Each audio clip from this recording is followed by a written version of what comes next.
ایک बात बहुत गौर तलब है जो इसराइल और ईरान की जंग से बड़ी वाज़ेह होकर सामने आई है, बल्कि पिछले कुछ दिनों से बड़ी वजाहत के साथ सामने आ रही थी। जानते हम सब हैं इसको, लेकिन इसको बड़ी वाज़ेह लफ्ज़ों में बयान नहीं करते। जब पहली जंग अजीम हुई तो उसके खात्मे में लोगों ने एक लीग ऑफ नेशन बना ली कि तमाम कौमों ने मिलकर अपनी एक यूएनओ, जिसे आज कहते हैं, उस ज़माने की यूएनओ बना ली। इकबाल ने उसी वक्त कहा था कि जमीयत अक़वाम नहीं, जमीयत आदम, कि कौमों के इकट्ठे होने से अमन नहीं आएगा, अमन फिर आएगा जब इंसान आपस में इकट्ठे हो जाएंगे। जमीयत आदम और जमीयत अक़वाम के फ़र्क को बयान किया था। इकबाल की बसीरत का तकाजा था। उसने ये भी कहा था, बेचारी कई दिन से दम तोड़ रही है, डर है खबर बद न मेरे मुंह से निकल जाए। फिर वही हुआ, जब लीग ऑफ नेशन टूटी तो दूसरी जंग अजीम शुरू हुई। ये लीग ऑफ नेशन की नाकामी का नाम था, दूसरी जंग अजीम का आगाज़।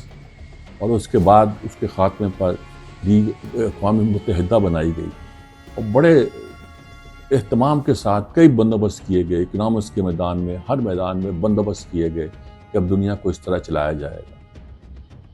और जब हम कभी यूएनओ के ख़िलाफ़ बात करते तो कहा जाता था कि यूएनओ बनने के बाद आज तक कोई जंग नहीं हुई, और यही सबसे बड़ी कंट्रीब्यूशन है कि इसने दुनिया में अमन कायम कर रखा है। हम इस पर खुश थे कि चलो अमन कायम कर दिया यूएनओ ने, और कुछ किया कि नहीं किया। फिर आखिर वो वक्त आया कि जब सिविल जो सर्द जंग थी उसका खात्मा हुआ। सर्द जंग के खात्मे के साथ ही उसी ज़माने में थेचराइट्स एक कॉन्सेप्ट डेवलप हो गया। मगरब की बर्तरी का थेचराइट भी कह लीजिए, रेगनाइट्स भी कह लीजिए, रेगन के नाम से मशहूर हुआ। और अमेरिका में एक खुदसरी पैदा हुई, दीवार बर्लिन पर गिर गई। उसके बाद अमेरिका कोई अपना इंडिपेंडेंट हुआ। उसने पहले वार रशिया पर ही किया, जिसको उसने अपने पाँव पे खड़े करना था। अगर उसने अपने ख़त्म किए थे इदारे, अपने कुछ सियासतों को आज़ाद किया था, तो हेल्प करना था, उसको स्क्वीज़ करने की कोशिश की। नतीजा ये कि वहाँ इनकलाब आया, टूटन आया, और उसने भी मगरब की ज़रा मशक़ें कस के रखी। यही वो ज़माना था जब कि अमेरिका में न्यू कॉन्स पैदा हुए, न्यू कंजर्वेटिव। ये रेगनाइट्स जिसे मैंने कहा है, ये एक स्कूल पैदा हुआ जो कहता था, बल्कि उन्होंने बनाया कि new project for American century, कि दुनिया पर अमेरिकन वैल्यूज़ सबसे बेहतर हैं, सबसे आला हैं। अमेरिकन वैल्यूज़, अमेरिकन प्रिंसिपल सबसे आला हैं, और दुनिया पर हुकूमत करने का राज इन्हीं है। और अगर ताकत के ज़ोर पे भी इन वैल्यूज़ को नाफिज करना पड़े तो करना चाहिए। ख़ास तौर पर उन्होंने चीन को टारगेट किया।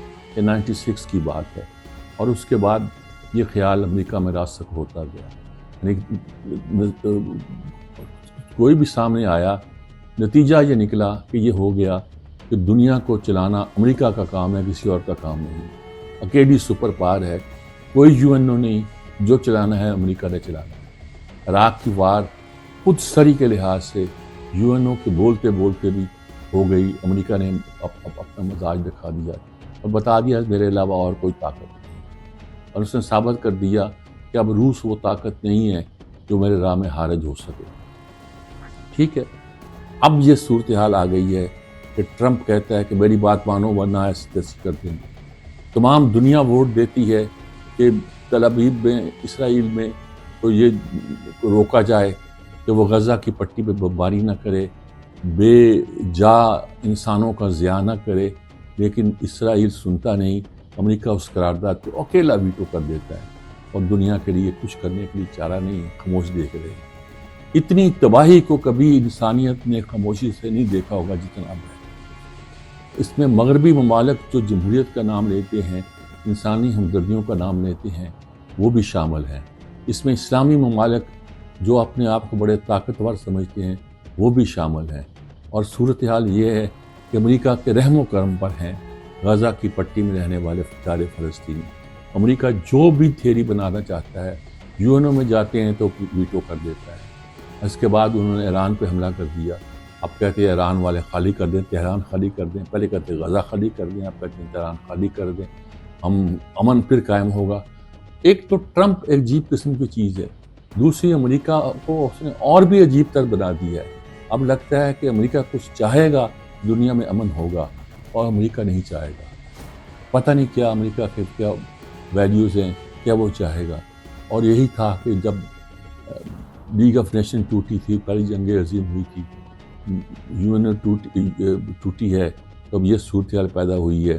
اب امریکہ کی سپرمیسی ٹوٹے گی، ختم ہوگی، تو پھر شاید دنیا میں کچھ رخ بدلے گا، اور یہ نئی پاورز کے ایمرج کرنے کے بعد چین اور دوسرے ملک اکٹھے ہو کے آئیں گے تو شاید کچھ ہوگا۔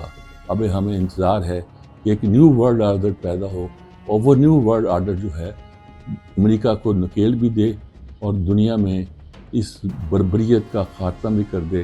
تو اس وقت امریکہ کی وجہ سے چھائی ہوئی ہے۔ اس وقت ہم اس صورتحال سے گزر رہے ہیں، نہ اس میں ایران کا قصور ہے، نہ کسی اور کا قصور ہے، نہ اسرائیل کی برتری ہے، بلکہ امریکہ کی دھونس ہے جو چل رہی ہے۔ اور یہ دھونس یہ ہے کہ اب دنیا پہ UN رول نہیں کرتا، بلکہ امریکہ کی ویلیوز، امریکہ کی پرنسپلز رول کرتے ہیں۔ بقول ان کے کوئی ویلیوز اور پرنسپل نہیں ہے، ایک دہشت گردی ہے جس کا نام امریکہ ہے، اور اس بات کو اس میں سوچنا پڑے گا۔